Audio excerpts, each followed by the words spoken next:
Very good morning. Welcome to the Morning Brief right here on Channels Television. We're broadcasting live from our global headquarters here in Lagos. I'm Jeffrey Uzama. It's good to be here. Yes. I wanted to introduce you. Should I wait? Okay, go ahead. Bukola is here with me, by the way.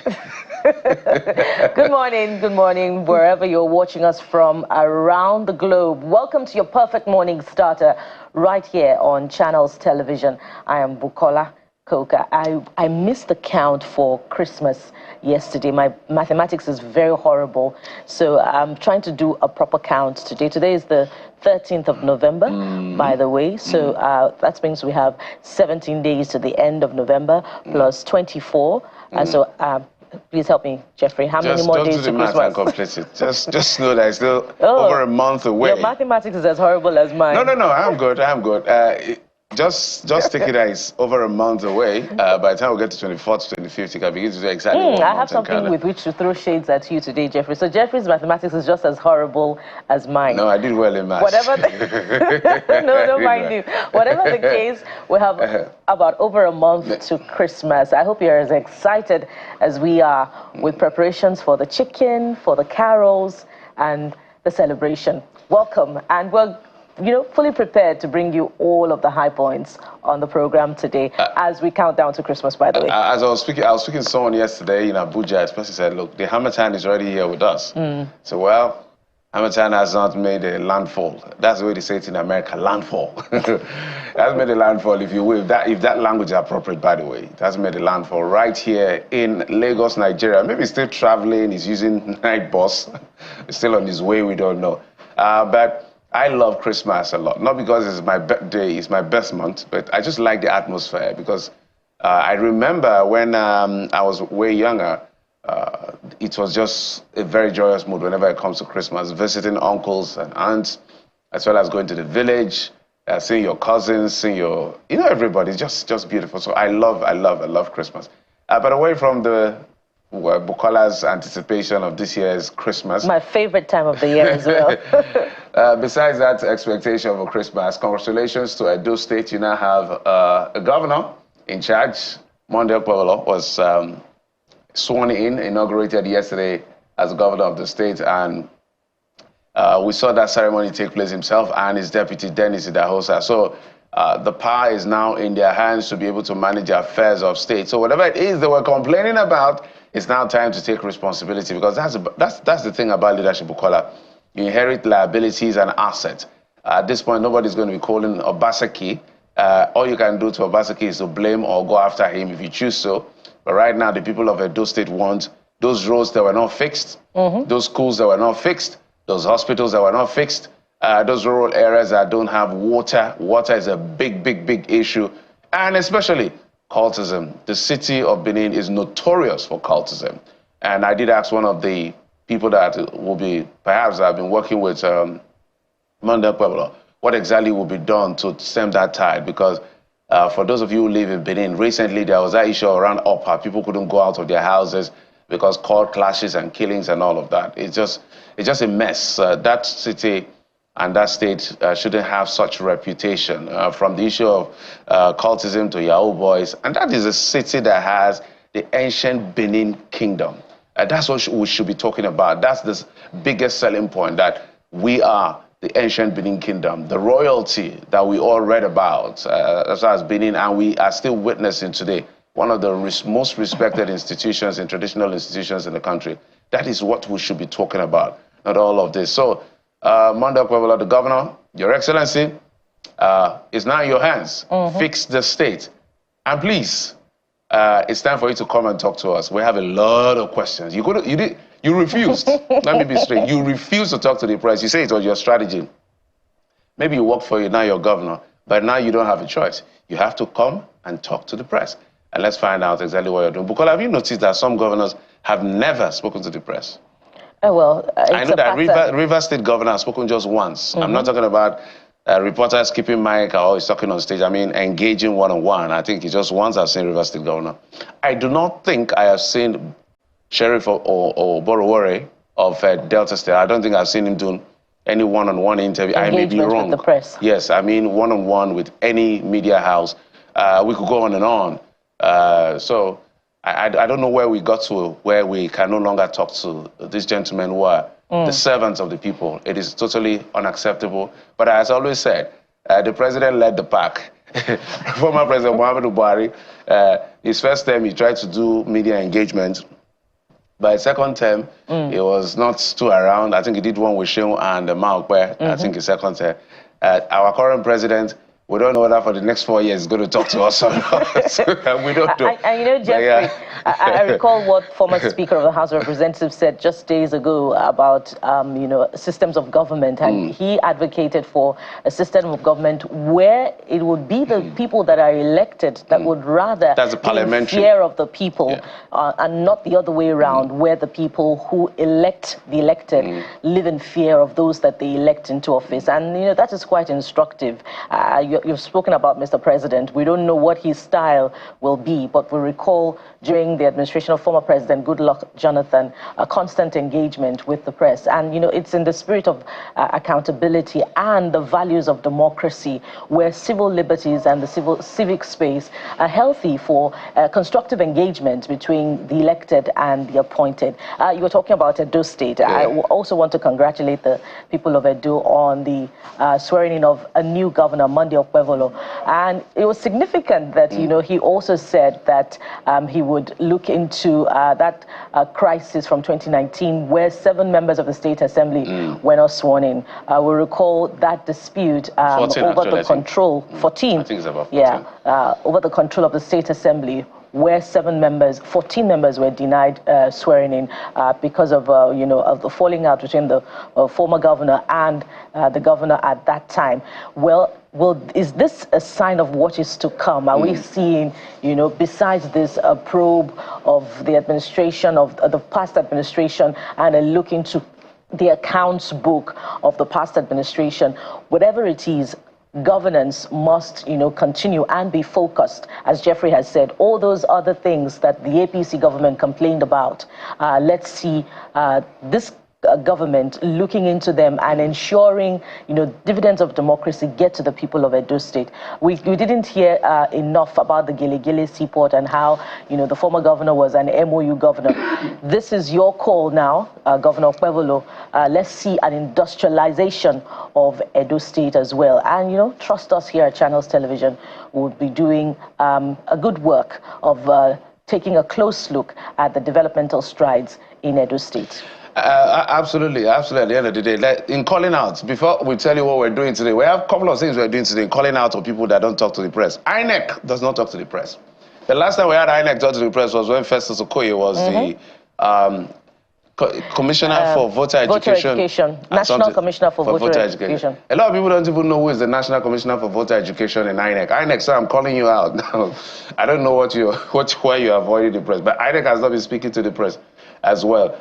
So as soon as I remember more names, I'll call them. In the course of the program, of the program. So today is calling out day. So if you run from the press will come after you. Okay, let me tell you what we're doing today. Yeah. The first thing, it has to do with the EndBadGovernance protests. And a civil society organization is alleging that they found out 13 protesters from the EndBadGovernance protest detained in a prison in Kano State. Well, we'll get to the bottom of the issue. As far as this particular issue is concerned. So those civil society organizations, they are concerned and they want these guys to be granted, you know, the pardon, if you will, just like it was extended to the ones in Abuja that were taken from Kano actually to Abuja, and the presidential intervention has sent them back home, especially those embarrassing situations where minors were also involved. Yeah, and besides that, we weigh in on this continuing debate over the bill for the establishment of a national coast guard for the protection of Nigeria's waterways. An academic will be joining us to, you know, dissect the issues, and we'll also be having a contribution to this debate from a former Navy official as well. So it promises to be an interesting one on the program today. Yes, whether or not should we have a national coast guard, the body language of the Navy is saying, nah, you can't do that, you want to do our job. But some people are saying, no, there's a reason for coast guards. So that debate begins today on the program, so we'll have to have that conversation. But beyond that, we call it the softer side of things. We head to Cross River State this time. His name is, of course, last Prophet, that's the name. But his real name, Awade, is a businessman, a politician, but more importantly, he's a comedian. Was on the skill for many, many years as far as the business of comedy is concerned. He'll be joining us later on the program to bring us up to speed with what it means to be a comedian and a serial entrepreneur. Let's find out exactly what this guy is made of. Last Prophet joins us towards the end of the program. Okay. And back here, Bukola, how do they connect with us? Yeah, go to a preferred social media platform, but of course we'll respond to you from all the others as well. Hashtag CTV Morning Brief. Let's have your reactions to the big story. Yes, there's a new sheriff in town in Edo State. Is that getting your attention? And the president congratulated him.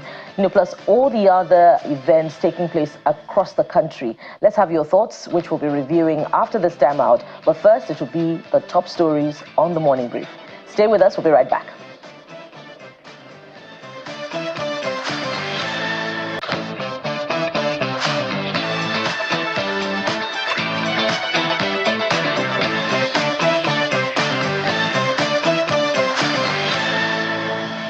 Top on the brief this morning is the inauguration of Senator Monday Pueblo as the governor of Edo State, opening a new chapter for the state following an end to the 8-year leadership of Godwin Obaseki.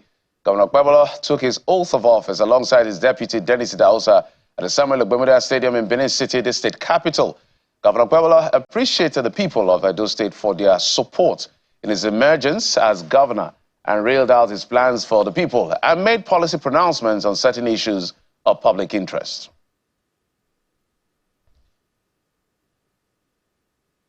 Today, you are officially giving me the mandate to preside over our dear state as governor for the next 4 years. Your welfare, the welfare of our citizens is a top priority for us. To achieve this, we shall implement programs carefully outlined in my 5-point agenda, designed to grow a robust economic growth and improve the lives of our people. Recall that on the 17th of June, 2019, 14 members of Edo State House of Assembly were denied inauguration into the seventh Assembly. It was a big blow to our democracy. My administration is setting up a panel of inquiry to investigate the remote cause of this incident. All right, seems like he's sounding the sentiment of the people there when he talked about those lawmakers that were not inaugurated to serve their people. Meanwhile, President Bola Tinubu has congratulated him, that's Monday Pueblo, on his inauguration as governor of the state. He asked the governor to diligently work to enhance the standard of living of the people of Edo State and make a significant impact during his tenure. The president, in a statement by his spokesperson, Bayo Danuga, says he's happy that Edo State has joined the ranks of states governed by the All Progressives Congress. We head north now. Plateau State Governor Caleb Moftuang has clarified that a bomb incident which occurred, or alarm incident which took place earlier yesterday, was a false alarm triggered by a group of individuals who misinterpreted a heap of polythene bags as a potential threat. The bomb scare led to a wave of fear and panic across that area among the citizens. The governor explained that security agencies, including the anti-bomb squad from Plateau State Command, responded swiftly, conducting a thorough cordon and search operation at the scene. After an exhaustive inspection, no evidence of any explosive device was actually found. This morning in Jos at Terminus, where a rumor went around that there was a bomb, and the EOPD of the police had to be there, and I'm glad to inform everyone here that there was no bomb whatsoever. But it was good that people were sensitive, that they saw an object and they suspected that this object should be investigated. I think that is part of what we are called to do in society. Let's be sensitive to things around us. Let's be sensitive to movements around us. Let's be sensitive to comments around us. We've been able to nip a lot of potential disasters by picking up credible intelligence, and we're able to nip the situations in the bud. But we must also be responsible, particularly in the use of social media. Social media has become a tool of conflict creation, it has become a tool of destabilization, and we must be responsible in making sure that we manage social media responsibly. More stories now. The Minister of Interior, Olubunmi Ojo, believes the Bobrisky saga is a reflection of institutional issues that is in the country. Idris Okuneye, a popular cross-dresser, also known as Bobrisky, has been embroiled in a saga over his jail time for naira abuse after a viral audio claimed that he bribed some officials of the Nigerian Correctional Services to get special treatment in prison. Mr. Tunji Ojo, while appreciating us appearing on our program, I should say, on Politics Today, says reforming Nigeria's institution is a way forward in resolving similar issues that may occur in the future.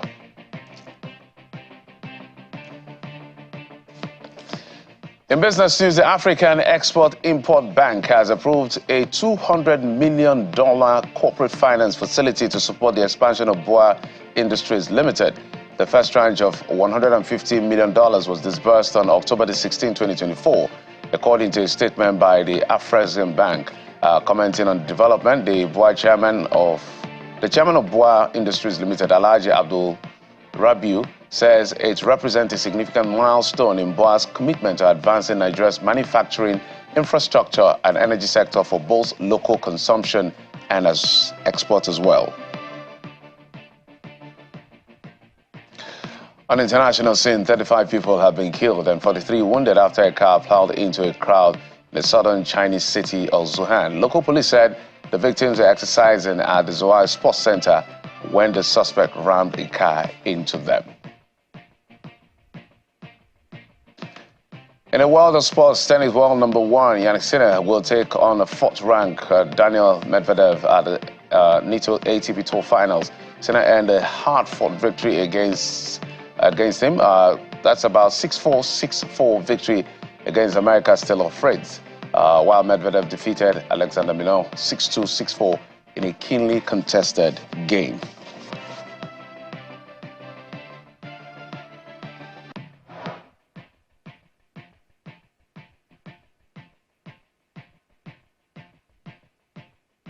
All right, so those are the stories we've been tracking for you in the last, say, 24 hours, earlier part of today, which will form part of our conversation for the rest of the program.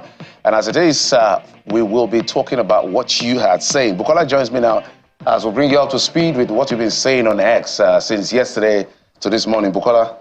Yes, Jeffrey, hello again. Nigerians are saying quite a lot from the ban by the federal government on a licensed official from running multiple airlines to Abia State government's provision of free education to its citizens. But of course, we know that the big one is the swearing-in of Governor Monday Okpebholo yesterday, and that's where we begin our talking point from this morning. When you talked about the ban, because sorry for cutting you, I was thinking you want to say the ban on Pomo. We missed that one yesterday. Yeah. I don't know how we missed it. Why does the Nigerian government always go after Akpomo? NAFDAC, calm down with Akpomo. Jeffrey apparently loves this Pomo. I love my Pomo as well in vegetable soup. Oh dear. No, but we must institute. Yeah, I was just joking. So if it's not healthy, it's fine. But why do they always come for things that we're comfortable with? Do you know how it is processed in the first place? I don't know. I just love the taste. Of the white Pomo, particularly. Okay. But let's go to the swearing-in of the new governor in Edo State, which is our first talking point. And Ben Lords is the first user. Ben Lords says, "May God bless and guide you as you engage in this task to take Edo State to the next and higher level." Indeed, that is the expectation of citizens of Edo State, and indeed the generality of Nigerians. Yes, I wanted to come to our virtual screen. So the next one is coming from Evans. Evans is saying, congratulations, my governor, sir. Cheers to a greater Edo. And Papilis is also congratulating the new governor and wishing him fruitful and successful administration. Okay, Abbas says, congratulations to a new chief in town.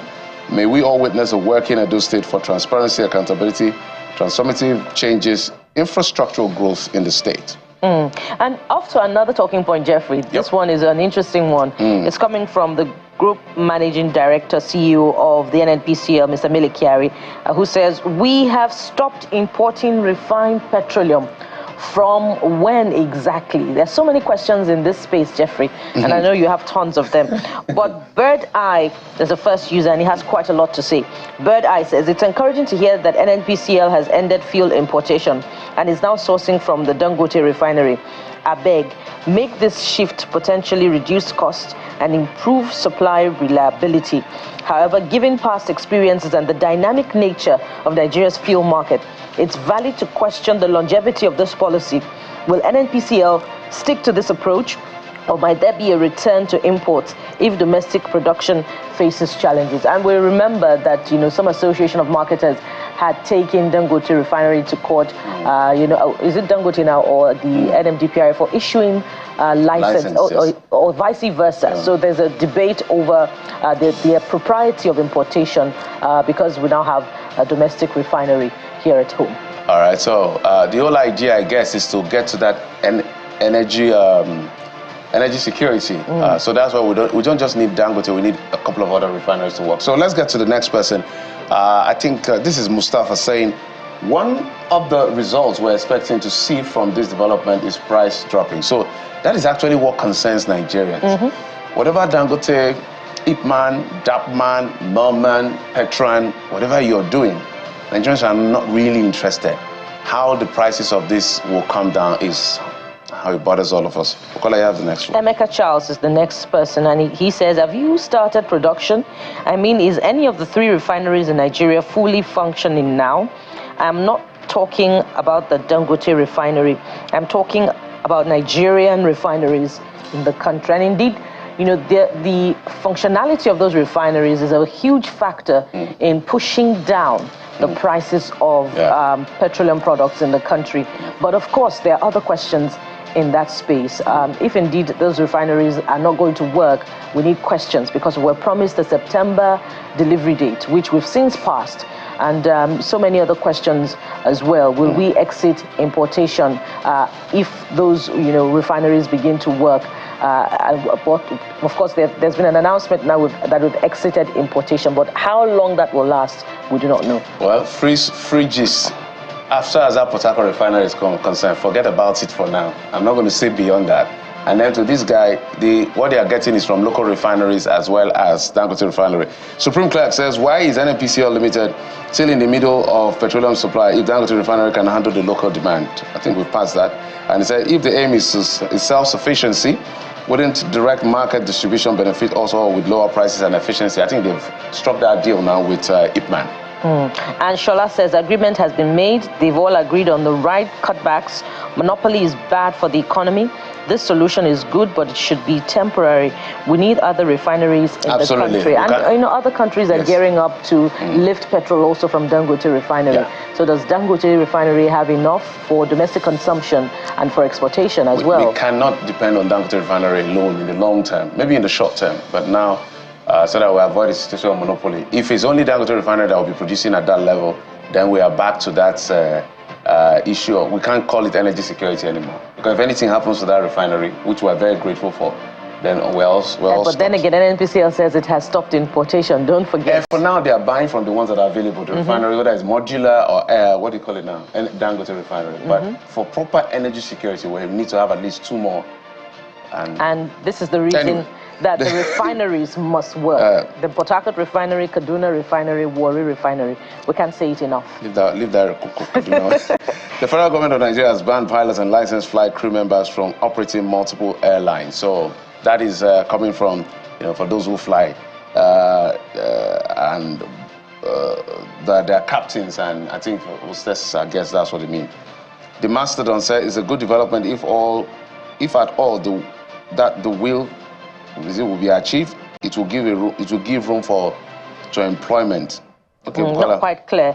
Let's go to Sheena, who says this will pave way for more employment opportunities. I wonder how that will create room for employment opportunities, since this is a restrictive policy. If you work here, you can't go and work for this airline, just be doing hours. I don't know how it works in that space. Maybe when we have them, they'll be able to explain what all of this means.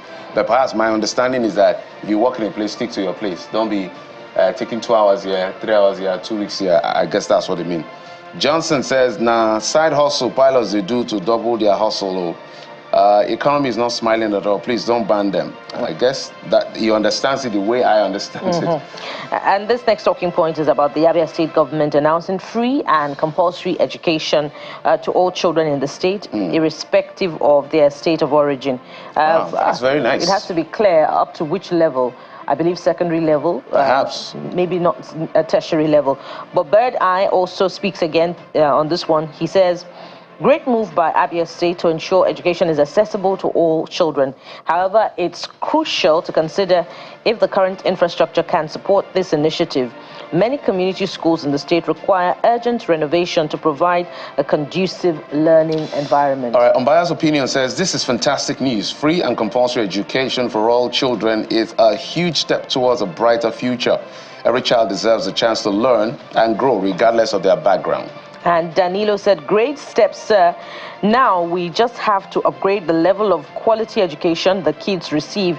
How about a massive re-evaluation of the Abia State Education Board and also update the learning facilities around every local government area, like actual classrooms with qualified teachers? Now, this is someone that evidently has information about what obtains on ground. All right. Guba Gadget says all northern states should make this mandatory, defeat illiteracy in the north, and you've solved almost 90% of Nigeria's problems. And Karmik is the last user here who says free and compulsory education for all children, regardless of their background, is a huge step towards building a more inclusive, educated and prosperous community.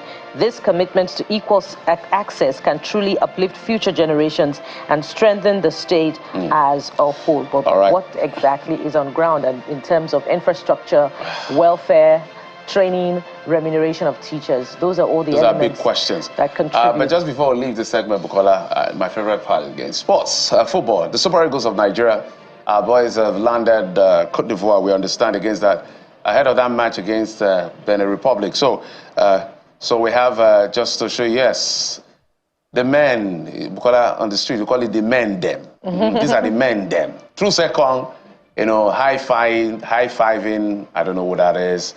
So, yeah, I'm trying to get all of the guys' faces. Can I see them from there? Yes, the very funny Victor Boniface. So just to give you a report that the boys are down there in Cote d'Ivoire waiting to execute that match, I think, tomorrow. So we're going to be looking out for, we'll talk about it tomorrow, hopefully, on the program. So those are the guys here. So our boys are ready to go. Jeffrey, more importantly, the boys, the men them must deliver. Men them must deliver. Men them. All right, so... Jeffrey, are you going to make a prediction? Not yet. We will win. That's what that was. You're becoming we will win. A Super Eagles spokesperson. Yes, we will win.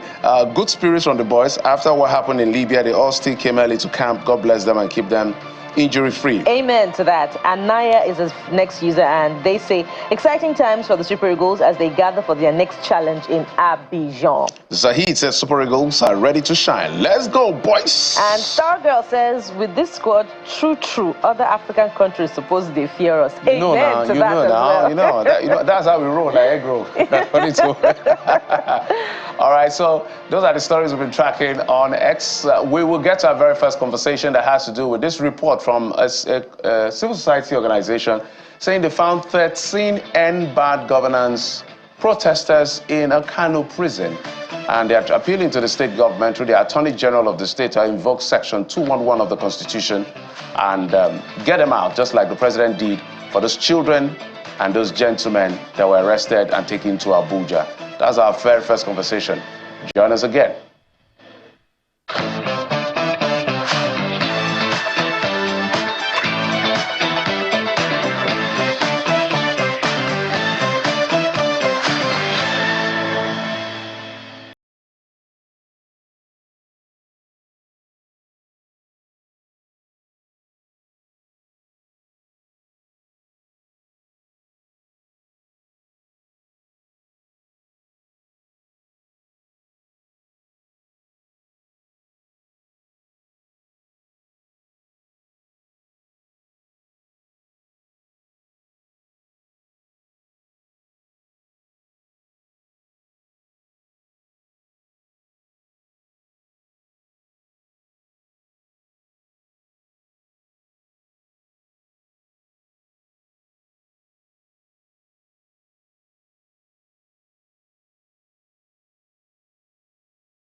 Welcome back. And so as we start off our first conversation today, we'll be looking at civil liberties and the civic space, with specific focus on the hashtag EndBadGovernance protesters. Recall just early last week, the arraignment of minors for participation in EndBadGovernance protests drew quite a flurry of reactions, with, of course, the intervention of Mr. President in that matter, ordering that the charges be dropped against them and those children be reunited with their parents. And of course, in Kano as well, we saw some teenagers who were also arraigned for participating in the hashtag EndBadGovernance protests. According to reports, these protesters were seen with Russian flags, and they were, conspiring, allegedly, to topple the democratically elected government. Now, a civil society organization, the Gavel, has petitioned the Attorney General of the Federation, urging him to invoke his powers to intervene and for charges to be dropped against the hashtag EndBadGovernance protesters in Kano State. The Gavel is that organization, and an associate partner of that organization joins us now for this conversation. Good morning and welcome to the Morning Brief, Mrs. Funmi Adedoyin, associate partner of the Gavel. Thank you for joining us. Thank you for having me. So it's very good. Yes, it's good to have you as well. So as we start off, according to reports from about last week, we also saw human rights lawyer and senior advocate of Nigeria, Mr. Femi Falana, calling on the Attorney General of the Federation to initiate proceedings to have charges dropped against those protesters in Kano State as well. So what evidence are you providing to the effect that charges have not been dropped against those protesters in Kano State? Thank you. It is very alarming that over 90 days after this protest, we are still at this point where we are talking about the right to personal liberty and freedom of movement and dignity of human person of these protesters. When we got reports of this, the detention of these protesters in Kano, our legal team was at the correctional centers in Kano to meet one-on-one with these protesters, evaluate their cases. We went ahead to the court to get the first information report charged against them in the court. And we discovered that so many of them are still in detention because they have been remanded on holding charge by the police. And because the charge, the courts where they are being charged in don't have the jurisdiction to sit to decide their matters. That is why they are still languishing in the correctional centers up until today. Up until today, we have filed fundamental rights enforcement application on behalf of these protesters. And when we procured the charge sheets, which was levied against them, we discovered that many of them were charged with frivolous allegations such as disturbance of public peace, illegal gathering, and so many treason, conspiracy, and unlawful assembly. And it's very unfortunate that we are talking about these criminal charges for those that merely participated peacefully in a protest. And as an organization at Gabo, we have since filed a fundamental rights application on their behalf at the court, seeking for a declaration by the court that the continued detention of these protesters is a violation of their rights to personal liberty, and for a declaration by the courts to order the conditional or unconditional release of these protesters from the correctional center. So this is where we are right now.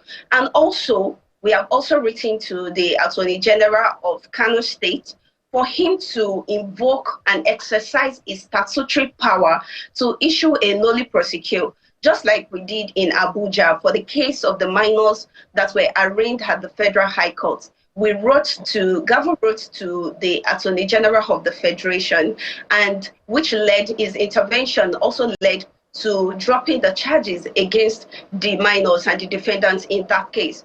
And this is the same thing that we want, the same intervention that Gavel is seeking in Kano State for the chief law officer of Kano State, that is the Attorney General of Kano State, he also has the statutory power under Section 201 of the Constitution to discontinue these charges by filing an application in court for nolli to enter his power of nolli prosecute to discontinue these charges against these peaceful protesters. And if we true to the democratic principles on which our dear country is built on, and the rule of law to prevail, it is very necessary, and we urge the Attorney General to exercise the statutory power for the release of these peaceful protests. Participating in peaceful protests in Nigeria is not a criminal offense, and this should be seen.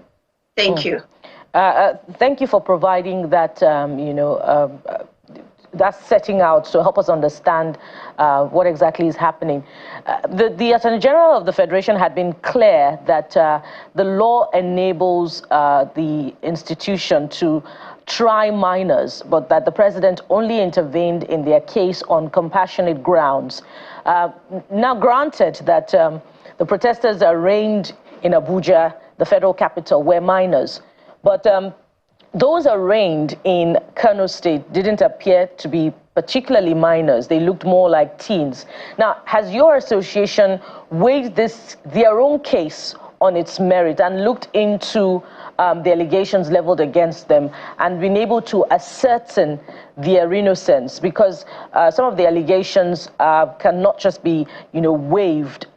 They said they were carrying Russian flags, and you said that they were charged with treason and all of that. So have you weighed their case on its merits to ascertain that indeed they were just protesting as citizens and expressing their fundamental human rights? Yes, very correctly. We have ascertained the innocence of these detained protesters, and that is why we are providing legal support and intervention for just 13 of them. And when we evaluated their cases, we procured the first information report that was used to charge them and the proof of evidence that was used by the police to charge them at the magistrate court. We procured these documents, and when we evaluated these documents, we discovered that the police do not have any evidence to nip these protesters to the criminal charges, the false criminal charges that was actually they were arraigned for at the court. So they were just mere participants in this protest. They were just participants, and we were able to identify this from the documents, the statements they made at the police station, the first information. Were these Kano protesters, some of those identified to be carrying Russian flags? And if they were, why were they carrying Russian flags? From the 13 protesters, the 13 detainees that we are providing legal intervention for, none of them was carrying Russian flags or anything of that nature. And just like I shared with you, the charge sheets did not carry anything of this nature, because if they were, it would have been part of it. They were just charged with frivolous allegations like rioting, unlawful assembly, disturbance of public peace, and there were even no evidence in the proofs to point them to these offenses, and they were just merely participants in the protest. So let's put it in context appropriately. You say you've seen the charge sheets. You didn't see anything like treason and all of those heavy charges that may amount to, if you're found guilty, you get a capital punishment. Is that what you're saying? Yes, that is what I am saying. I am saying that from the evaluation of the charge sheet, what we found is disturbance of public peace, rioting, unlawful or illegal gathering and assembly, and the likes. And just to put light to this, in Nigeria, the police have this notorious practice when they arrest individuals, rather than to charge them to the appropriate court within the time stipulated by the law, they detain them for a while. After detaining them for a while, they take them to the nearest magistrate court to remand them, knowing fully well that these magistrate courts don't have jurisdiction to try these offenses. And because these magistrate courts don't have the jurisdiction to try these offenses, they remand them in the correctional facilities until legal advice is being proffered by the Director of Public Prosecution. Now, we understand how the criminal administration of criminal justice system in Nigeria work. It is quite slow. It is slow paced. And before this legal advice comes out, these detainees, they have spent a lot of time, months, running into years in these correctional facilities before they are being charged at the appropriate court. And one of the steps that we are taking to rectify this particularly was that in 2018, my organization Gavo, we wrote to the to the Chief Justice of Nigeria to issue a practice direction mandating that magistrates, they conduct regular unscheduled visits to these police stations. Now, if these police stations visitations by the magistrates were being carried out periodically as directed in that practice direction by the Chief Justice of Nigeria, we wouldn't be here talking about issues like this. So these are some of the actions that we have taken regarding this matter. So I'm curious to know why they are still in prison or being held by the police, because I know that with the Abuja case, the police had actually gotten an order to keep them for, I think, 60 days, and then they were now arraigned in court. So did you see any order to that effect? Because you're saying 90 days, but let's say August, September, October, this November, maybe about 90 days, perhaps you're correct. So did police get any order to keep them there? I just want us to get to some of the facts around the issue without speaking to some of the merits of the case since it's under adjudication. So did the police get an order to keep them for this long? Yes, correctly. The police got order. You know, just like I mentioned earlier, they were remanded on holding charges by the magistrates. Okay. They have still had the correctional centers because they were remanded on the order of the magistrate. So the magistrate ordered that they be remanded until whether legal advice is out or until charge is filed at the High Court. The High Court is the one that has jurisdiction to sit over these charges. So that is what we have. And to answer your question about why they are still there, we discovered that so many of them have actually been granted bail by the courts. However, they are unable to meet up with the bail terms because the bail is quite stringent. So when we got the fact of their bail conditions, some of them were they were issued bail bonds worth 5 million naira, requested to provide house documentation, requested to provide attestation letters from their ward leaders. So many of them cannot provide this, and because of that, they are being detained continually at the correctional centers. So because many of them cannot afford these bail conditions, that is why we have filed the Fundamental Human Rights Enforcement and also sought the intervention of the Attorney General of Kano State. Okay, so let's have an average age of these people involved, because with the issue of Lagos, sorry, not Lagos, now Abuja, we knew that, we saw the charge sheet, so we saw different ages. So what's the average age? Well, I know that names like Hajara Gambo, Nasiru Abdul Kader, Aliyu Idris, Usama Yahuza, Aliyu Salihu, Rabiul Lawan, Hasbullahi Rabiu, Mahe Ahmed, we're going to put up the names soon, Buhari Abdullahi, Ismail Musa, Aminu, Abubakar Danjumai, and Bashir Kabir. These are the names that we have from your petition to the Attorney General of the state. So what is their age range, question number one? And then what are the responses you're getting from this petition? Oh, thank you. From our evaluation of their cases, the age range is between 18 to 35. So many of them are youth, students, and we have not yet discovered a minor amongst them. So many of them are between 18 to 33. And up until now, we have not gotten a response from the Office of the Attorney General of Kano State. And this is why we are putting in the rights advocacy and pressure to move the Honorable Attorney General to exercise his statutory power. He has this power, which has been granted to him by the Constitution, to discontinue charges when issues of public policy, democratic principles, rule of law, and protection of the rights and liberties of the people are at stake. And this is one of the cases. So that is why we are urging the Attorney General of Kano State, as the Chief Law Officer, to intervene in this matter so that these protesters can gain their right to their personal liberties. It is enough that they have spent almost 90 days in detention and their right has been violated already. And this can be rectified with his intervention. You say that the court got an order to detain them rightfully for 60 days, but because they're unable to meet their bail conditions, that's why they're still in detention. So they're rightfully being detained. I just want you to clarify that. Okay, just like I explained earlier, that the notorious practice with the police in Nigeria is that when an individual is arrested, they charge them to nearest magistrate court in their jurisdiction, they charge them to this magistrate court, knowing fully well that the magistrate courts don't have jurisdiction to entertain these cases.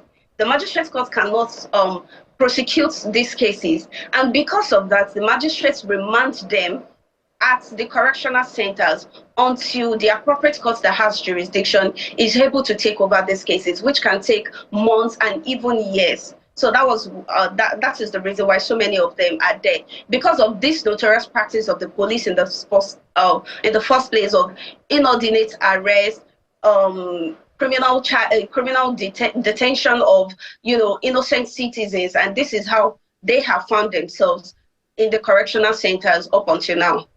So I see that there is an acknowledged copy that you have provided with us from the Office of the Attorney General, marked received. So it has been received, but you haven't gotten a response. Yes, we are following up at the Office of the Attorney General for his response and his intervention. Okay, so what would be your next line of action now, following this intervention that your organization has provided? So our intervention that we are providing is not just one way. We are providing intervention also in procuring an order for the enforcement of their right to personal liberties from the High Court.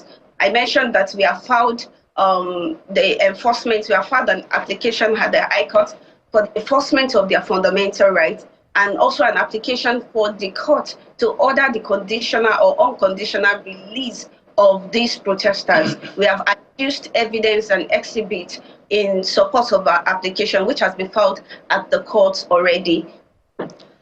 So I'm just worried about a few things you raised, and I would like you to help us out, so since you're in the legal practice. So is it a question of not knowing the law, which I really doubt, or impunity, or oppression, or maybe there's an explanation we do not know?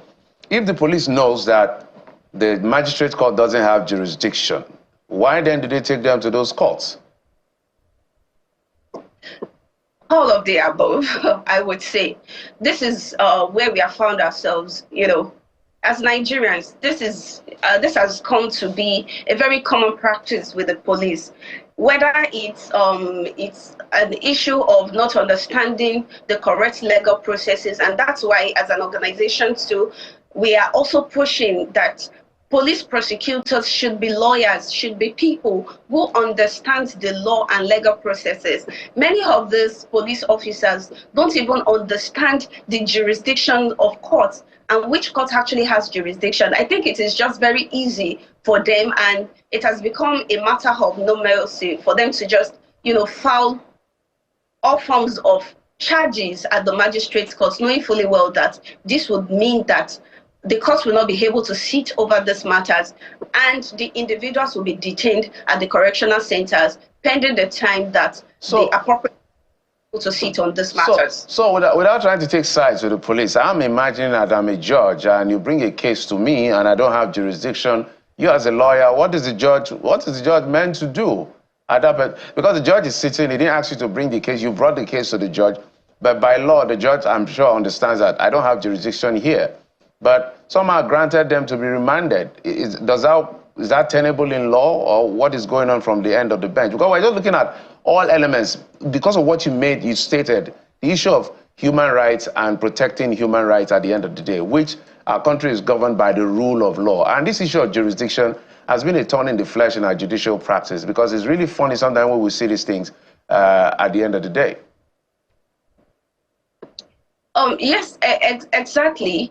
It's we are all just victims of, the entire pace of the administration of criminal justice, the ineffectiveness, and the challenges that, is facing the Nigerian judiciary. So for many of these magistrates, they are being stormed with a number of cases, a high number of cases on a daily basis in their courts. So when the police bring these cases, of course, they cannot order that the police should have continued detention of these individuals. So rather than to send them back to the police stations, they just order that they should be remanded at the correctional centers pending legal advice from the Ministry of Justice. In a democratic system or in a judicial system where everything works, this process is not supposed to take a very long time before they are attended to, or before the processes are being done. However, because of the high number of criminal complaints and cases that have been received by the court, the lower number of judicial officers that we have, as against the high number of cases that they have before them on a daily basis, and also the short staffing of the Ministry of Justice officials, all of these stakeholders eventually come to impact the pace of the justice process. And that is why so many of them, when they are remanded, they spend longer time than usual before they get advice from the Ministry of Justice. Yeah, absolutely. We're just going to keep tab, and great work you're doing, but we will also try to use this opportunity. We would like to hear from the state government as well, the Attorney General or somebody from the state government, because they are the ones being called out here, so that they can have their own right of reply as soon as possible to know exactly what in terms of response it will be for these people that have been, held in custody for over, according to you, 90 days. Bukola? Indeed, and the letter by the gavel also captures some of the responsibilities of the chief magistrate, which says that they have the oversight functions over police stations in their jurisdiction, to check issues of police brutality. I wonder if that has been effectively done. Maybe we'll be talking less about some of the things that we have highlighted on the program today. But we will keep our eyes on this story. We'll keep tabs with you as well. Thank you so much, Mrs. Funmi Adedoyin, Associate Partner with the Gavel. Thank you for your work and for coming through on the program today. Thank you very much for having me. And from here, we move on to the next leg of our conversation, which is that debate over the calls for the establishment of a National Coast Guard. Is it a tool of necessity or duplicity? Join us. We'll be right back after this timeout.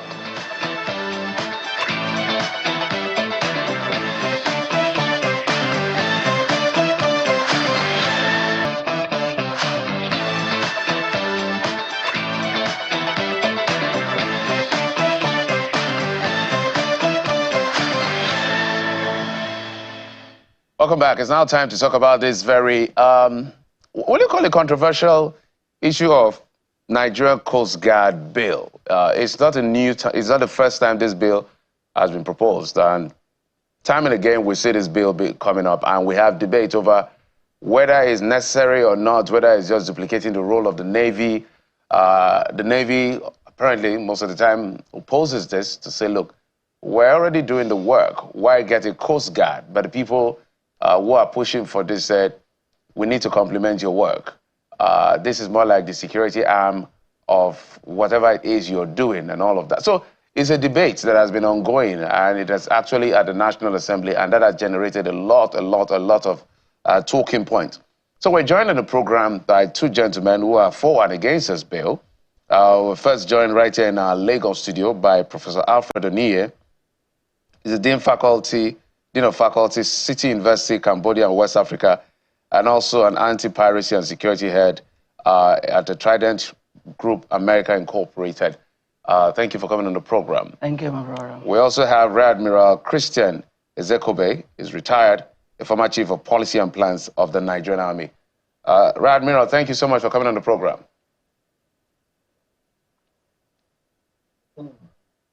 Oh dear. Okay, as soon as we get the Rear Admirals, can you hear me, sir? Yes, I can. All right, so let me begin with the studio first off. For the people driving this conversation, let me start with you, Professor Nie, on this particular one. The Navy, without making a case for them, I'd listened to one Rear Admiral as well before now. He said, look, the Navy has structure and functions in three parts. The first is defense. Time of war, they come out to defend the country, the territorial integrity of the country. They also have the diplomatic part, when they use all these gunboats and all of that. They also have the police arm, which they say is the Coast Guard element. So bringing a Coast Guard is like duplicating what they already cover. So when you hear this kind of argument, how do you push back? Thank you very much. I will try to be a little bit, come to everybody's level, so that the layman can understand. I will bring to the table the practical maritime, not the maritime we read online. At least I sailed this water before joining the America and before joining the Cambodia. Now listen, we are not duplicating the Navy. The Navy is stretched and overstretched already. Now, we have the territorial water, we have the inland water, and we have the coastline. The coastline is the backwater. So the this coastline is 853 coastline. That's what we have in Nigeria. And I can tell you over 98% of that coastline lack a security presence. Then, two, we have what we call roughly 10,000 navigable waterways. You know what I call water channels. And the Navy puts together, I'm sure they cannot even cover 2,000 of it. They are stretched inland water. Now, keep stretching the Navy, the defense will suffer. I will say, you know what? If this is what we have been doing for long, and we are not getting the real result we should be getting, let's have a change of structure. Let's have a change of policy. They are not doing the work of the Navy. We are just trying to put in place the international best practice. Nobody is doing the work of Navy here. And what we are trying to set up is the Civilian Enforcement Agency, who will focus majorly on search and rescue. These are specialized fleet. We focus on enforcement of safety law. You and I know how many times boats keep capsizing in these waterways. Who enforce those safety laws? These are strictly civilians' job. You can't use military to do it. You can't. Of recent, there's a project coming up, I think it's already on, and they call it the coastal road. This coastal road, when it is opened, it will attract more commercial activities. Who takes care of those coastlines there? Who takes care of our maritime tourist center? This is the job of coastline. You cannot militarize your maritime zone. It will scare investors away.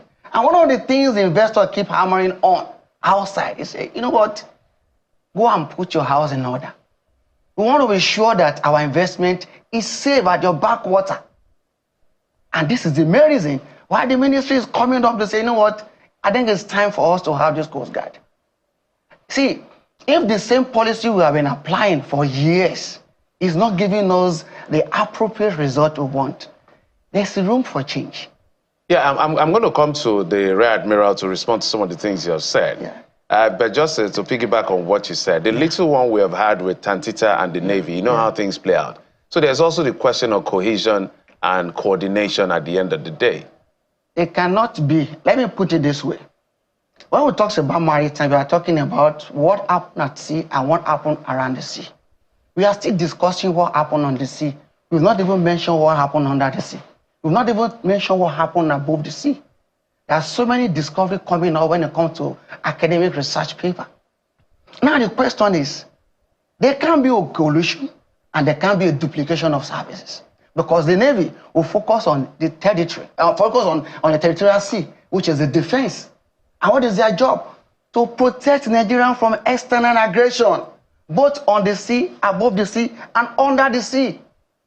Yes, I think what we should be thinking of is how to invest more in our Navy to be more advanced and level up with our foreign counterparts. Not by withdrawing our Navy to come and be doing Boy Scout job.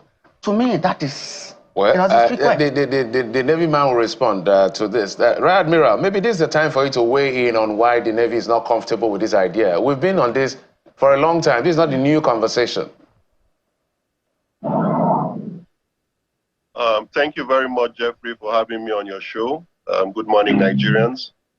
I'm just going to make my interventions in 3 areas. I'm going to speak to the roles and functions of the Navy, the requirements for setting up a fleet, and then perhaps if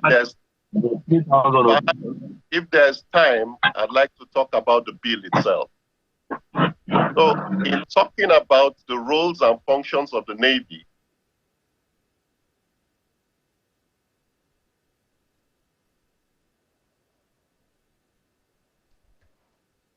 it appears as if we're having challenges with audio through to retired Eziobi. We'll try to return to him.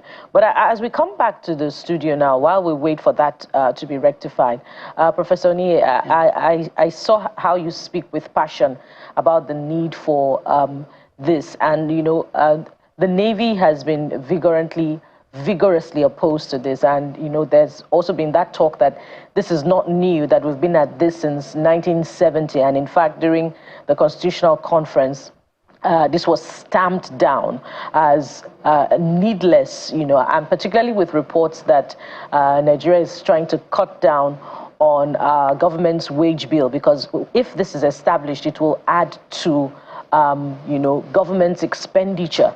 And you say that, you know, it's not a duplication of responsibility, but the act establishing the armed forces itself also covers that the Navy is charged with the responsibility of manning the backwaters and also front waters, if that is the expression that it is used to describe it. So is it not replication as is being talked about, and wouldn't this add to government expenditure, which we do not need and cannot afford at this time? According to you, let me put it this way: the law is made by men, for men, and to make life comfortable for men.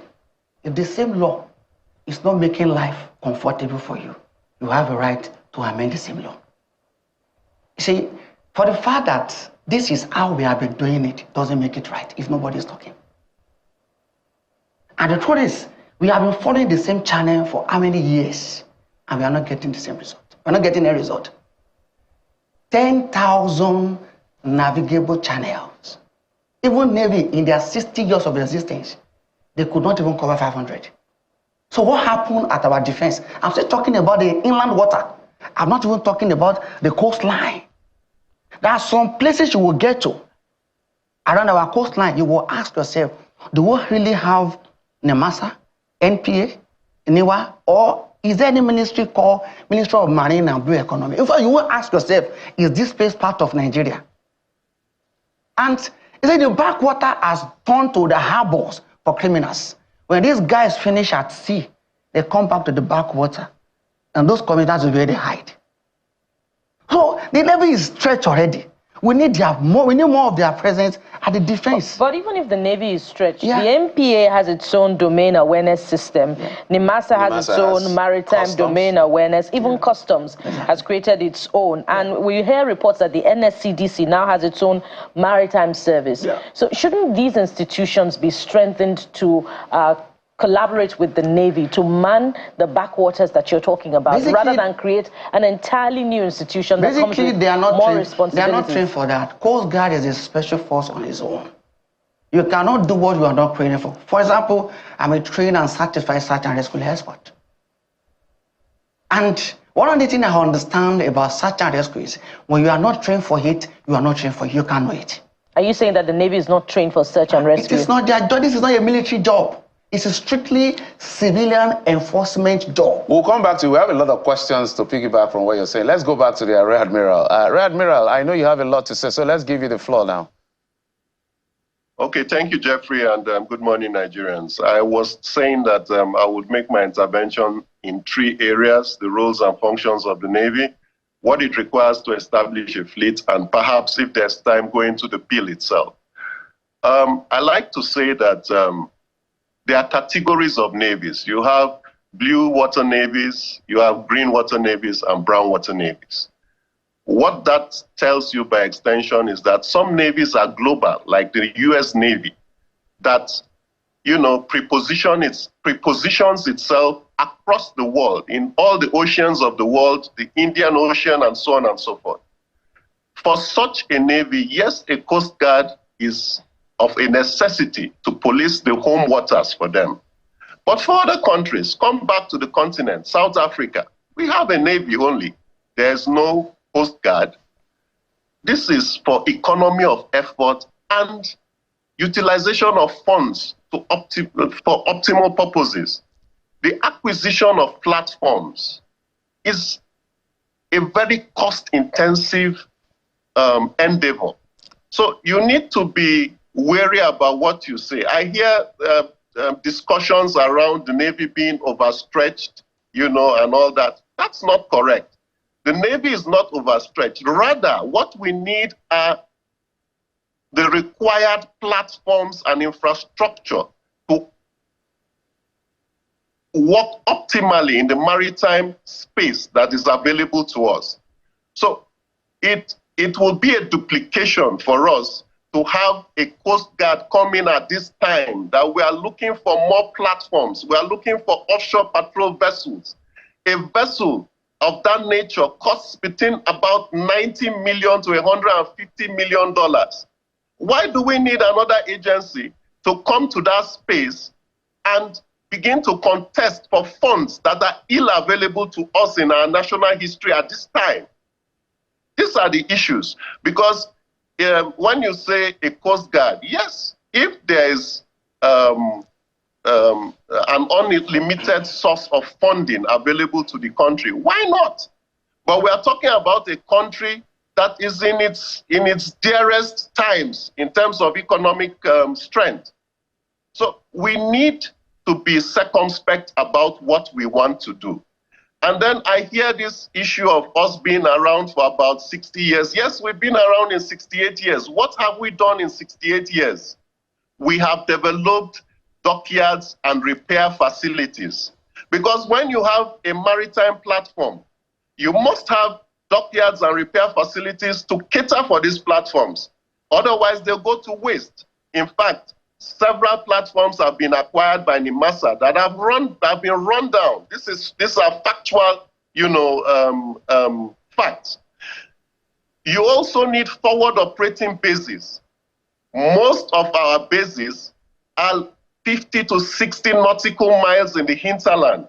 You need to reduce this transit time so that the vessels are readily available at sea. And then they are supported by way of logistics, fueling, and other resources to increase the time on task out there.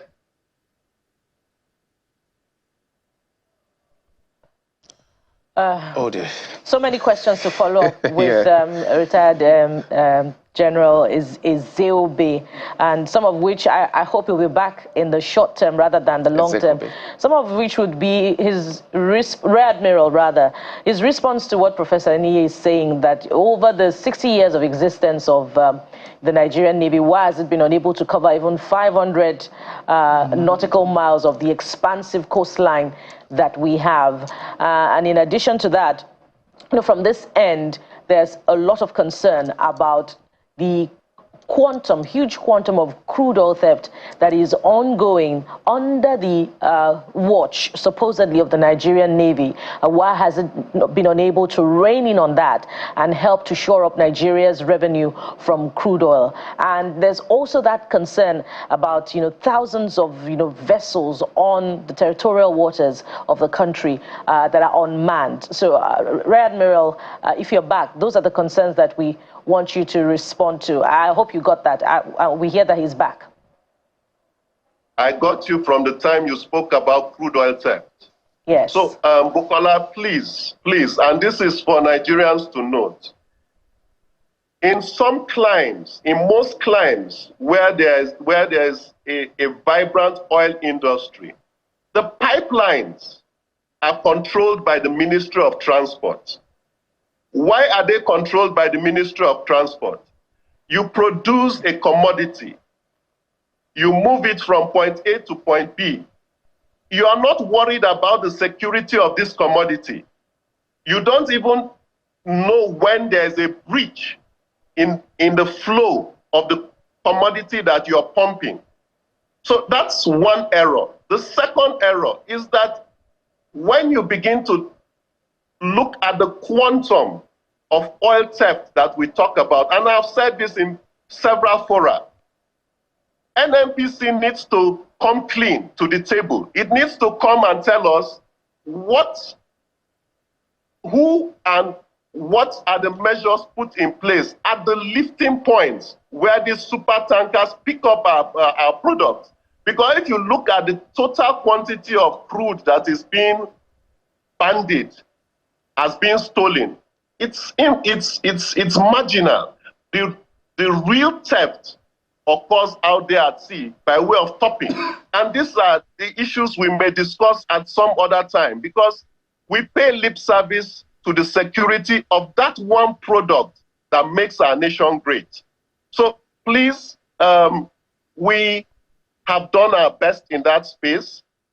I don't want to stand in the gap and say there are no breaches or errors, but basically, when it comes to oil theft, we need to get a matrix. We need to do an audit of the industry itself and all the players therein, so that when you want to apportion blame, the blame will be apportioned in the right direction. Right, Admiral, we'll come back to you to speak to the merits or demerits of the bill that you wanted to speak to, but let's bring it back to Prof. I know that in terms of kilometers, we're covering almost 900 kilometers of coastline from Lagos to Calabar, covering about 9 states. The whole South, and they have Ogun, Lagos, and Ondo, all of this across that line. Roughly 10,000, right? Yeah, just about, kilometers now. Yeah. So at the end of the day, we're talking about the Atlantic and somewhere around the Gulf of Guinea and all of these elements you've talked about. So my question to you is... So when you call it kilometer, we call it navigable channels. I'm saying the ones that everybody can relate to. You can give your technical... So it's closely 10,000. Yes.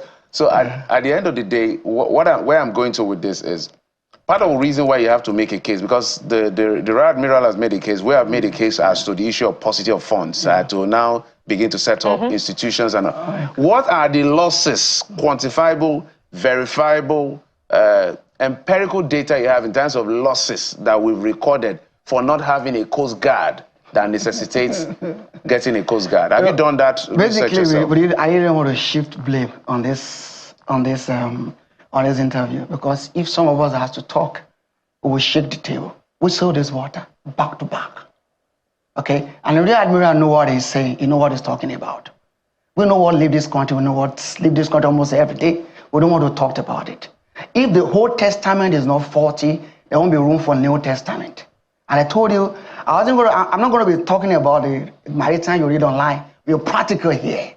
And that's why I said, if we have closely 10,000 to 10,000 kilometers, let's just say, navigable channels, and the Navy could only cover 500, what happens to about 9,500? Who's monitored it? Do you know what happens in those creeks? Do you know what happens in those channels? If we tell you we have over 853 coastlines, and the Navy cannot tell you they have actually covered up to 100, then what happened to the remaining 700? You know what happens there? We don't want to shift blame, because some of us will research a lot and we investigate a lot. So we know what happened. It's our system. So what I'm trying to bring out is... Sorry, bro. This is public. Yeah. You're in the public arena. Yeah. I'm not saying call names or anything, but if you're going to make a case, the case here is, without trying to side with anybody, the case, I want you to hear the merit of the argument. The merit of the argument... Just hold on. The merit of the argument is, we are struggling as a country. Yeah. We do not have so much money. Yeah. But you are coming to tell us that for not having a Coast Guard, we're losing this amount of money that we can make. What are we losing is my question. I can categorically tell that what Nigeria is losing presently in this water is over $100 billion yearly. And I can give you breakdown on that. Is that empirical data I'm telling you I know what I'm saying. And you see, maritime is Nigeria. Let me just be frank with you this morning. Maritime is Nigeria's CBN. This country is too blessed to be broke. We shouldn't be borrowing. If that maritime is well taken care of. Now we have a president that is giving more attention to that place. And I can tell you, the president can be in that office 40 years, he will not know what is happening in that water. And I know that there are so many forces why they are against this Coast Guard. Coast Guard is going to be the eye of the president, the eye of the minister. Because Coast Guard will dig out so many things that are not even known to the public. And that's the truth. We are not trying, I'm not come here to fight anything. Who are you referring to that is against the establishment of this Coast Guard that will reveal a lot of things? Whosoever is against this bill should tell us what he knows and why he's against. Because this bill is not going to stop the Navy salary. It's not going to stop the allocation. In fact, it does not even need more of government funding. The ministry is saying, I have the fund. Nemasa said, I will give you 2% of my revenue. NPA says, I will give you 1% of my revenue. And we have foreign aid coming in to support the bill. Then why are you so bothered? But this thing is like, it's taking burden completely away from the government. Now, let's come to the employment stage now. What is the baseline for insecurity in this water? Unemployment. In this country, we have over 80% trained Nigerian seafarers that are jobless. If you look at the strategy of operation of this criminal in this water, you know that they are not just babies, they are experts. Now, you can't train people to be more professionals and they don't have a job. And I was saying, you know what? Let's use the unemployed seafarers to set up a Coast Guard. Rear Admiral Ezekobe is raring to respond to those things that you've just said. Yes. But before he does that, the bill seeks to establish the Coast Guard as a military service and a branch of the armed forces. The armed forces, the Navy already has the Marine Police, as Jeffrey has highlighted already. But shouldn't a conversation on the establishment of a national Coast Guard within the armed forces be championed by the armed forces itself and not a private individual? Which some would say is highlighting a disconnect in policy formulation. Why is a private individual advocating the establishment of a Coast Guard under the armed forces? What makes you think the government is not fully involved? Or what makes you think the president is not fully involved? What makes you think the minister is not involved? Because this bill is actually was presented to the House by the Ministry of Marine and Blue Economy themselves. And are you trying to say the distinguished Senate leaders don't know what they are doing? Now the point, I'm coming. Prof, just sorry, I don't try to cut you. I just want us to understand what we're saying. We're going to go to the Rear Admiral. If that bill is going to establish an arm, exactly. An arm. Yes. I want you to look at the choice of words here. That's where I'm exactly where I'm going. Pardon me, Jeffrey's point is important because it's a specialized field which the Navy withholds the expertise, you know, the knowledge for the establishment. So shouldn't it be the armed forces, the Navy in specificity now, that should be championing the establishment of the National Coast Guard? This bill, because the Navy are not Coast Guard and they are not trained for Coast Guard job. Navy are military entity on their own. They are fighting force. Their job is to protect the country from external aggression. But there's a component of the Navy's function that's why I said they are that confers it the responsibility of training seafarers as well. That's why I said they are stretched. It's normal when an environment is vulnerable and you have an existing security agency. You can say, you know what, take care of this particular environment for now. And we have seen that for the past more than 50 years they have been doing it. We are not getting results. I say, you know what? Let's complement your effort. Now let me bring it out a bit. All right, Prof, in 1 minute so that we can get to the right. He's been waiting. Before him, let me analyze this. What he said that it should have been the job of the armed forces to come up with the bill. Come on, it. Does your employer need to seek your consent before he restructure or take up a policy that will suit his own environment? All right, let's take it to Rear Admiral. Rear Admiral, I want you to, he said a lot of things. We've talked about how it is presented. You say you speak to some of the merits of the bill, because I also know part of the bill looks like when there's no wartime, it's under marine economy. When it's wartime, they shift them to the Ministry of Defense. I want you to speak to their entirety and respond to some of the things he's raised as well. Rear Admiral. Jeffrey. Go ahead, sir. Oh, dear.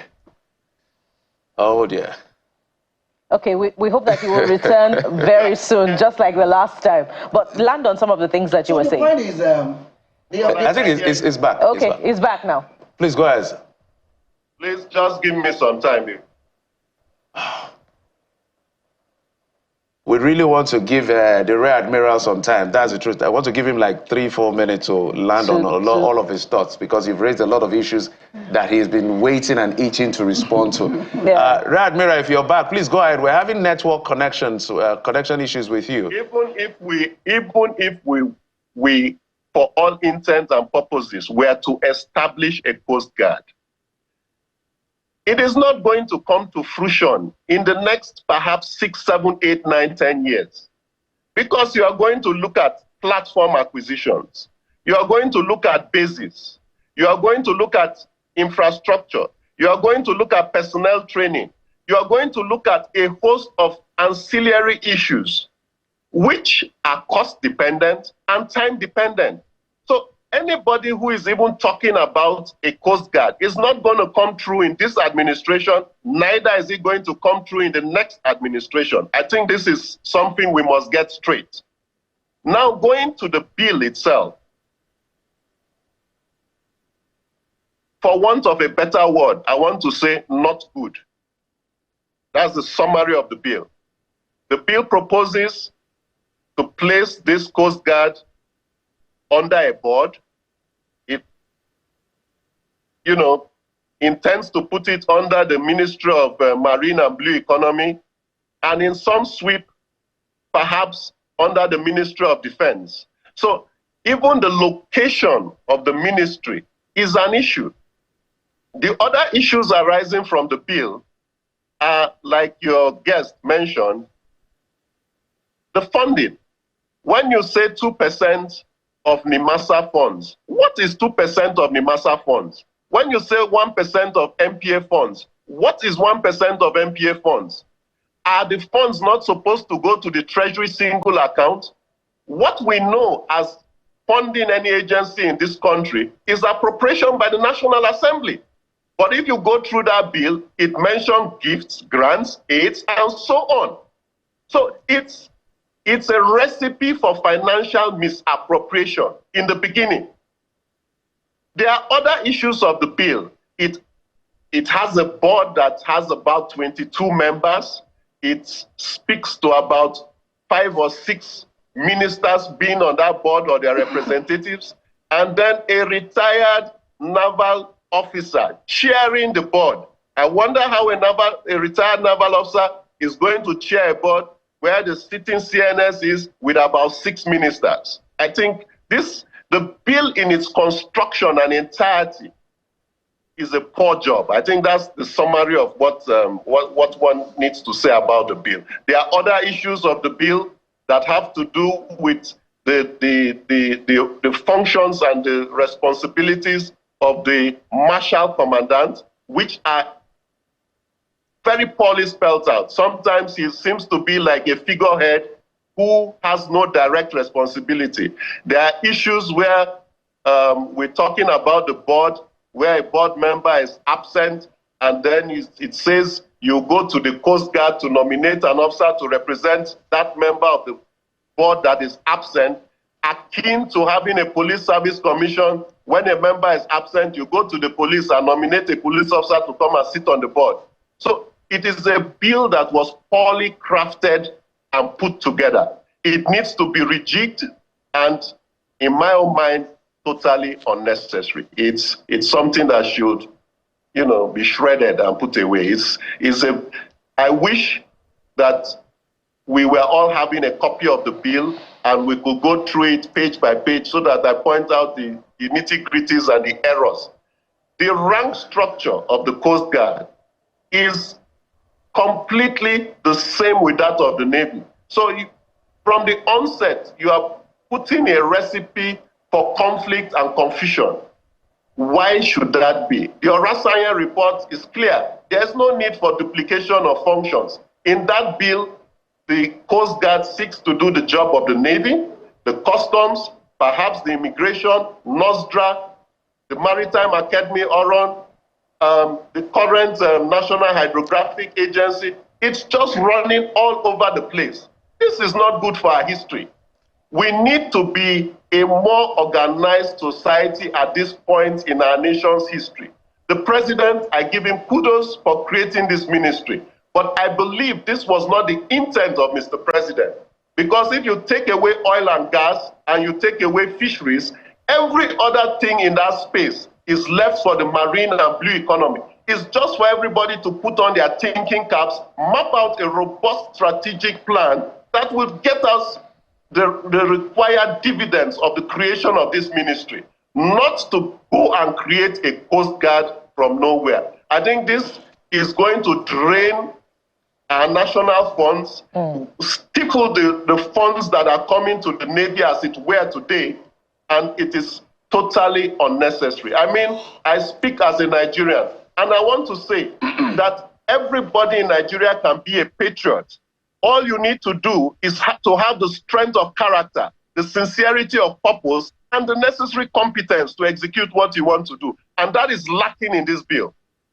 Rear Admiral, I'd like you to respond to some specific things that Professor Iniye has also said. He said earlier on that those who are opposed to this bill are not forthcoming about the real reasons that they're opposed to it, that a National Coast Guard will work to the effect that it will reveal some of the things that are happening on the waterways, that those who are opposed to it, not quoting him copiously now, do not want to be revealed. I'd like you to respond to that, sir. Bukola, I am opposed to the bill as an individual. I have nothing to hide.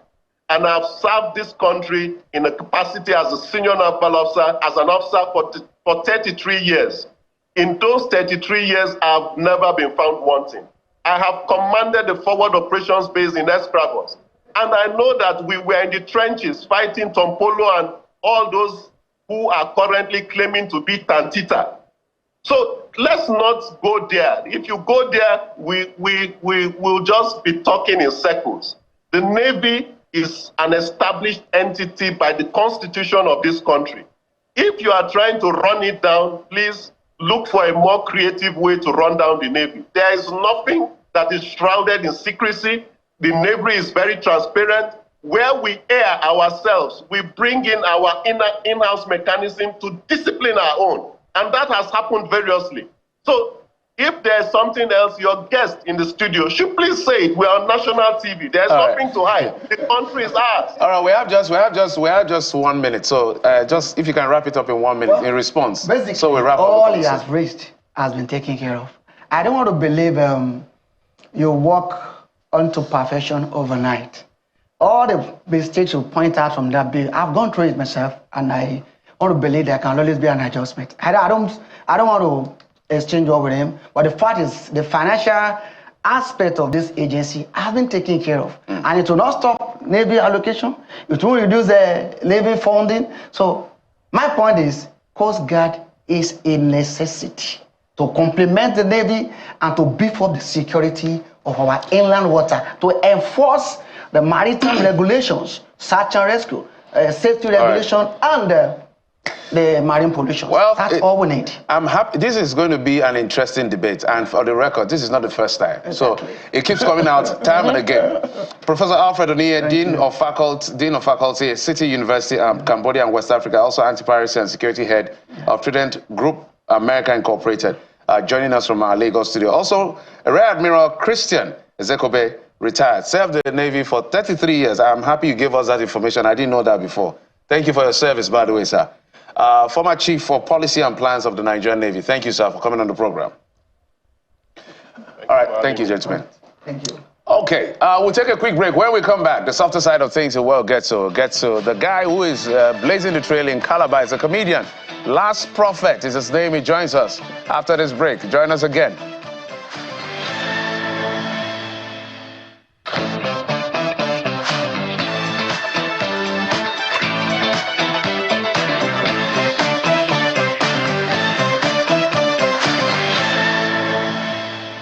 Welcome back. So you got a hint already of where we're headed on this softer side of things. We have joining us for this segment, he is Awade Friday, aka Last Prophet. Now, that's not all there is to him. He's also a serial entrepreneur, and he's also a politician, by the way. He's the Senior Special Advisor on Media and Publicity to Honorable Peter Akpanki. Last Prophet, thank you so much for joining us on the program. Thank you very much for having me. Good morning. Good morning. Please, can I be your PA? I mean, you're a stand-up comedian, a serial entrepreneur, and a politician. So would you employ me? Please, I don't have that capacity. How is Alphonsus, by the way? Where is he? He didn't come with you. I will arrest him. Alphonsus is in prison as we speak. Because that guy traveled with a church key. And he's the reason my voice is like this. We went for a crusade. Alphonsus carried the speaker. Alphonsus off the speaker during the crusade. We will arrest him. If you arrest him, I wonder what will happen to your church offering. But before we go into your... That is the challenge I'm having. Alphonsus, somebody sowed seed in church. Alphonsus went to go and change the new 200 naira notes that they gave us. And I asked him, Alphonsus, are you into money changing business now? He said he wanted God to see the denomination, this denomination in 1,000 naira notes. That 200 naira note is too small for the Lord. I said, So Alphonsus, he has received a letter from my lawyer. So he'll be arrested. Okay, so we'll find out what will happen to Alphonsus in the interim. Yeah. But we'll get into your creative process, and I'm curious about that. But why the name Last Prophet? I mean, God is still sending prophets out now. Last Prophet. Now, the name Last Prophet was an inspiration I got in the early 2000s. They will tell you we're in the last days. Jesus is coming very soon. The world is coming to an end. And coupled with the fact that I do more of the gospel comedy. Like I'm one of those few comedians that if I'm on your altar or in your church, pastors can go to bed. They will not hear foul language from me. You won't hear anything that will make you feel like somebody is offending God. There is no blasphemous comedy, and I do clean and classy humor. So that's what makes me different. So the Last Prophet is because of my foundation and my background, because of the gospel sector that I was coming from, which I'm still very consistent in till today. No matter the stage I find myself, I don't do anything that is not gospel comedy. Yes. And it's the message beneath the content is profound, and I'd like you to speak to that. Initially, one would think that perhaps you have a score to settle with prophets, but there is more to what you're trying to put out, which is what I want you to speak to. The seed sowing and the comedy of it all. Okay, I opinion that. Instead of the creative sector of the church losing their talented creatives in that unit, they should be properly encouraged and be given the platform. That is why I use myself as a springboard to other comedians to say that you can still be clean as a comedian. You don't need to insult pastors, you don't need to insult God, you don't need to be blasphemous, you don't need to insult church before people know that you are funny. The Bible story is enough reason for people to laugh. Like sometimes I ask myself, how did Jonah tell the wife that he was in the belly of the fish for 3 days? That's enough joke, man. If it's in our recent time, I'm sure that marriage will not succeed. So we need to understand that there's a difference between your talent, your religion, and also your personal.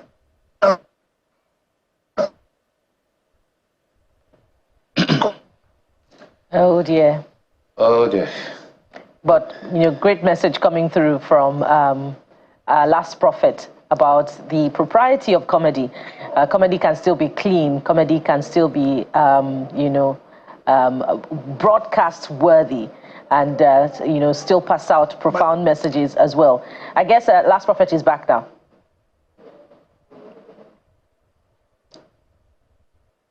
Oh dear. Sometimes the technology is not necessarily that silver. So technology is not necessarily that silver bullet. But we'll try and see how we can reconnect with Last Prophet, the comedian, serial entrepreneur, politician. Yes. Before we get to before we get to play one other performance you did, Last Prophet, let's come back to you. We had a network connection from your end, I guess.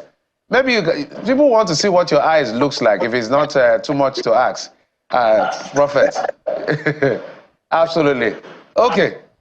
You were saying something, so land on your thoughts and then I ask my question. Yes, I said churches need to be comfortable with creatives when they visit their church. And that's why I stand in, and that's where I come from. I need to let our pastors know that not all comedians are vulgar, not all comedians are loose when they're in the presence of God. So that's what the name Last Prophet stands for. And I think there's nothing wrong with that, because some people think, oh, you're fighting the church, your name, Last Prophet, how can you be Last Prophet? That's not blasphemous. Last That's just a name. How do you respond to the people that are saying, oh, it's a disdain to the altar of people that subscribe to the Christian faith, is jesting, is on all of those arguments? Because we've had this series of conflict as to some preachers saying it's not supposed to happen on the altar. Others are saying it's fine by it. Let's allow the creative work. How do you balance these differences in terms of perspective and opinions? Okay, Jeff, thank you. Do you know that as a pastor, you must have a sense of humor? In short, I am one of those that I'm an advocate for sense of humor in every aspect of life. If you are preaching and your people are not seeing your message being soft, there are many pastors that preach and they add jokes to it. Is it not on the altar? Oh, it's because the title pastor is on them. So jokes on the altar becomes normal. No, it depends on the individual that is passing out the message, sir. So if a pastor can be preaching his message and people are laughing, even our Papa Adeboye, at some point there was a message he was preaching in Winners. People were laughing. There are many pastors that preach their message and people laugh alongside. So it doesn't mean that they are making jest of the church or they're making jest of the word of God. It depends on how the message comes out. All right, so all right. I don't know. That's my own opinion. That's all right. my opinion. So before I throw in more questions, let's get to see one of your performances. I think this happened in Port Harcourt, where you spoke about, you say you're a gospel comedian. I'm also going to dwell on that for a moment. But let's take a look at this performance by you, I think, in Port Harcourt. Ladies and gentlemen, no matter what you are going through in life, manage the problem where you get. Your problem feel big pass person, no your own small pass person. No jealous people's problem. Hello? Now so we did church, some people they shout, hey, pastor, I don't like my situation. I want God to help me. Let me have a good life. Now pastor say, okay, on Sunday service, we are going to do problem exchange service. All of you write your problem in a piece of paper and bring it to church. See problem now. Me what concern me, I just write family problem. Job who one girl write HIV, one write headache, one boy for bar write joblessness. Pastor say, put it inside the basket. When they put her, she shake. Father Lord. He said, begin to pray. As I pick a new problem, let it be permanent, Lord. Service scattered that day. They can't keep all the problem for basket. Now pastor say, all the prayer warriors come forward. Begin to speak in tongues. And you know, say, prayer when they pray with tongues, Satan know they understand. Now pastor say, pick new problem. Don't open it until you get to your seat. See girls, Mary, you dropped what? HIV. You. They don't want to say me. I dropped prostitution. Carry people. Thank you, Jesus. Thank you. As I reach back, pastor say, begin to wave. Say, Lord, this problem shall be mine. As I open this problem, let it be something new. Now, from back, now we, hey! Daddy, wait, can I change the problem? Pastor say, what did you pick? It depends on what I drop, sir. So what did you drop? He said, I dropped headache. What did you pick? HIV. Pastor says your problem. He said, Pastor, this service no go end, please. All right, last prophet. Okay. Maybe you comment on this particular material you did. And also, I wanted to find out from you, branding yourself as a gospel comedian, won't that be limiting? Yeah, it is though, but for me, I don't regret it. I've not regretted it at all, any bit, because there are some organizations, there are some companies that still prefer me, not just because I decide to stick to the gospel part of comedy, does not mean I cannot do other aspects of comedy. I can crack jokes for every audience, every occasion, no matter who those people are. God puts me before doctors, I know what to tell them. Puts me before pastors, professors, I know what to tell them. It's just because of the level of knowledge I have developed myself into. So I can fit into any area, any situation. But my key area is gospel. And you know, some would say that your area of specialization and the fact that you're also into politics.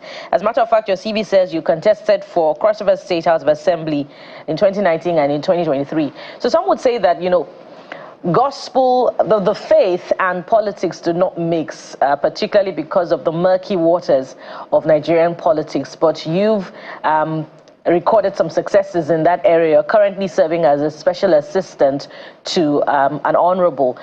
Talk to us about how you combine both and still, you know, maintain the outlook of integrity.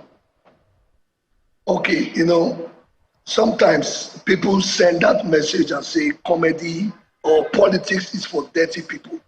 If you must do politics, you have to get your hands soiled, you have to be a negative person. Those are all myths that are not true.